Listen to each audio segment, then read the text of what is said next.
Hi folks, and welcome back to 1010 Beyond the Vlogger. What I aim to do in this series is to find out who the real person is behind their social media avatar. And this week I have a very passionate young man in the saddle, better known to you and I as JBL Motovlogs. But I've just found out his real name is Jake. Welcome, Jake. I'm good. How are you, Dave? Thank you. All good. Thanks for sitting in the saddle. Come here. No I've problem. loads I want to ask you. Are you happy if I start the rev counter now? Absolutely, go for it. Super Right. excited, and an absolute honor to be on as well. It's an honor to talk to you. So isn't that a good start? I told you already, he's a very, very, very pleasant chap. So, okay, I'm going to start the rev counter now, Jake. Happy Let's to go? Yeah, Right, go for it. 10 minutes on the clock, starting now. Okay, first question. Give us a bit of background. Who is JBL Motovlogs? My name's Jake. I won't say my last name for obvious reasons. So my name's Jake, 22 years old. So like you said, I'm quite young. Born and raised in Halifax, West Yorkshire, as a lot of people can usually tell from my accent in my videos. It's the first thing that comes up. And yeah, it sounds very generic, but I got a motorbike and I got a camera, and I thought, why don't we try the whole motovlogging malarkey? And my channel kind of developed from me around town and stuff to me sort of making videos to about little cinematic shorts to wherever I go on a day out and stuff. And then, yeah, taking photos along the way as well. Jake, I've got to ask you, I know you're a young lad. Do you have a partner, or are you married? What's your life like outside of riding motorbikes? What do you do? So I have a girlfriend. I've been with her for 4 years, and I'm quite lucky as well. The fact that her family are into bikes. They always have been. Her father and mum, they all watch the racing and stuff. So but it wasn't the reason why we got together. It just turned out like that, to be honest. So yeah, every Sunday we sit down and watch MotoGP together, which is quite rare for young people to do. But yeah, outside work, I work in retail at the minute, which I'm currently trying to get out of, because I'm trying to get a more sustainable job, if so, more of a consistent sort of thing. But yeah, when I'm not riding the motorbike, I'm usually on the moors near me on my mountain bike, or on walks with the dog. Like I say, I'm still young, so life's not really got going for me yet. But anywhere I go, my camera comes with me, and that's my life outside of motorbikes.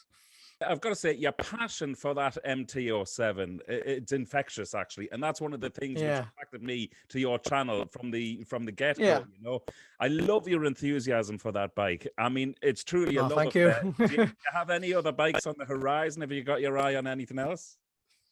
It's quite funny you say that, actually, because I don't know if you've got any questions lined up for the licensing side of things, but I'm having an absolute nightmare with trying to get my full A license with COVID and stuff with the mainly, so I don't want to go too much into it. So I'm on A2, and I did my mod 1 for my full category A license.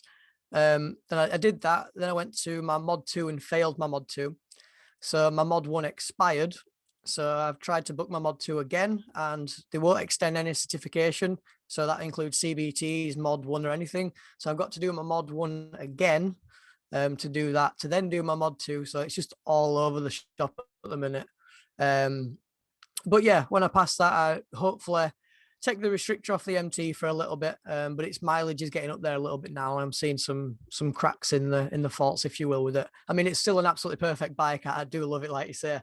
But yeah, I would like to move on to something else, try get a car as well, because I think the main reason why my channel's quite a passionate thing is my bike's my everyday commuter, so I'm on it every day. Actually, on that note, for somebody your age, I'd love to ask you about motorcycling appealing to people of your age. I know when I was your age, it was a rite of passage to have a motorbike. You know, whether you wanted one or not, you were going to get a bike before you then progress through life, you know. Do you think motorcycle has lost its appeal to the younger generation? Yeah, I do, to be honest with you. I mean, if you go anywhere near my age now, I think everybody's wrapped in this cotton wool or wrapped in bubble wrap, however you want to say it. And it's kind of a case of, whenever you mention to somebody you've got a motorbike, and it's like, oh, why don't you get a bike? You know, it's quite fun, or friends and stuff. It's always, I think the licensing side of it does put people off. It's expensive and it's a lot of time if you don't really want to do it.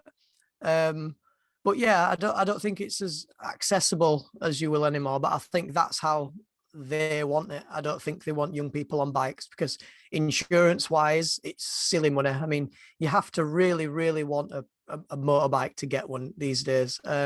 Especially anything beyond the 125s, nearly impossible to get without putting your heart and soul into getting it. Something else I'm been dying to ask you is that your Yeah, photography skills, if you don't mind me saying, are yeah. exceptional.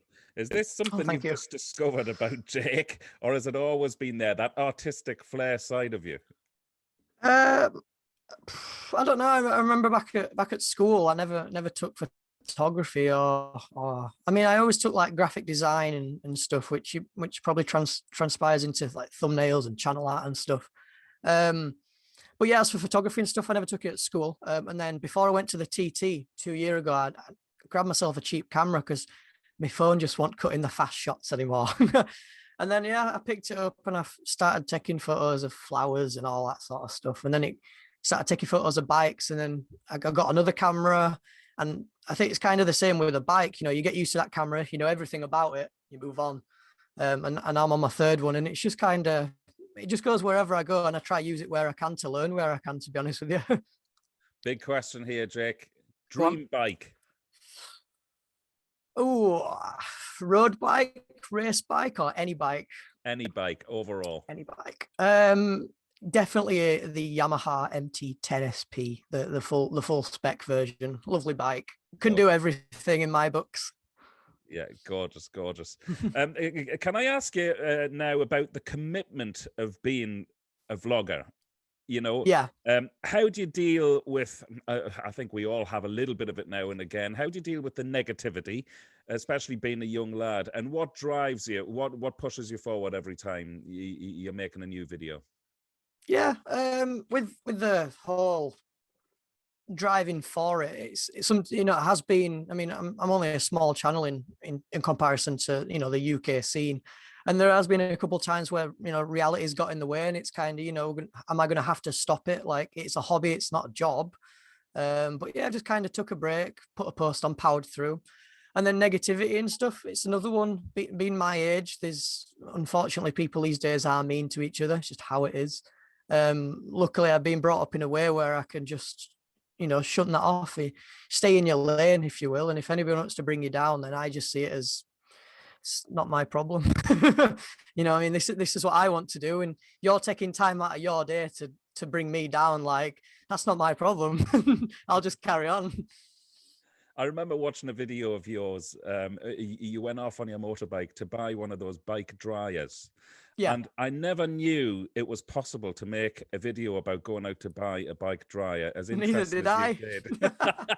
And in fact, I'll share something with you now. I went and bought one the following day after watching. Oh, brilliant! How'd you find it? How'd you find it? They're fantastic, aren't I they? love it. I love it. My wife and children think I've lost the plot altogether, drying me Yeah, bikes outside, you know, with a big it's head. loud though, isn't it? You need earplugs to But put it's them in. great, and like I'm such an anorak when it comes to cleaning and polishing my bike. In fact, I've seen a lot of your videos as well. I Yeah, think you're the same. You know, when I'm yeah. not riding them, I love You looking at clean it. them. I love keeping them clean and everything. Yeah, Yeah, and you're right in the same mold. So, yeah. but on the back of that, I want to ask you, have you ever considered a career in front of the camera? My career has been behind the camera for 30 years, and by looking at me, you can tell why, for good reason. But is that something, is that something you've considered? um, no, never. I don't. I've had this question off family as well. You know, like, where's this whole presenting side of you come from? And I think with how my work was, you know, with being in management, I did a lot of hours, so my days off were down to me. My girlfriend was at work, and I had nothing to do. So it was like if I go out on the bike, I thought I'll just chat to myself. So it's just how it. And then I've kind of just developed like a, a system or a way of doing it, and it's just how it's gone. But never really thought about why I do it. You've just said something there which resonated with me. When you go out on the bike, you chat to yourself. I think so much of us do that. And in Yeah, many ways, that's what motorcycling is. Certainly for me, it's escapism. It's a yeah, wonderful community, the biker community, but at the same time, many of us treat motorcycling as something we want to do alone rather than with a group of yeah. people. What's your thoughts on that?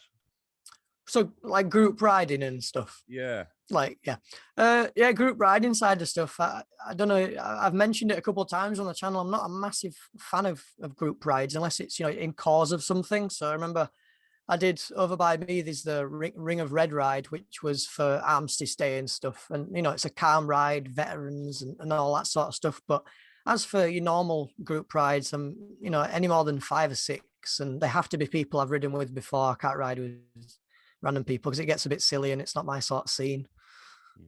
Fair enough. What's the best experience or the best trip you've had to date on your motorbike? It's either You have a beautiful playground there on your doorstep, the Lake District, and I'm so envious when I watch you riding through there. Yeah. I think when I did Isle of Man, 2019 was the year it rained, which is the year I went. That was obviously it's the first time you've been, so you remember everything. And I was so ill that holiday. I was green all through it, and it was raining, and it was such a horrible experience, but a brilliant one at the same time. Why were you ill? I don't know. I just come down with some sort of flu. It was before Corona. Don't worry. I come down with some sort of flu, and I remember being sick in the docks before I got on the boat, and I had inflamed tonsils and stuff. So yeah, I love that trip. But my definitely best one so far was my NC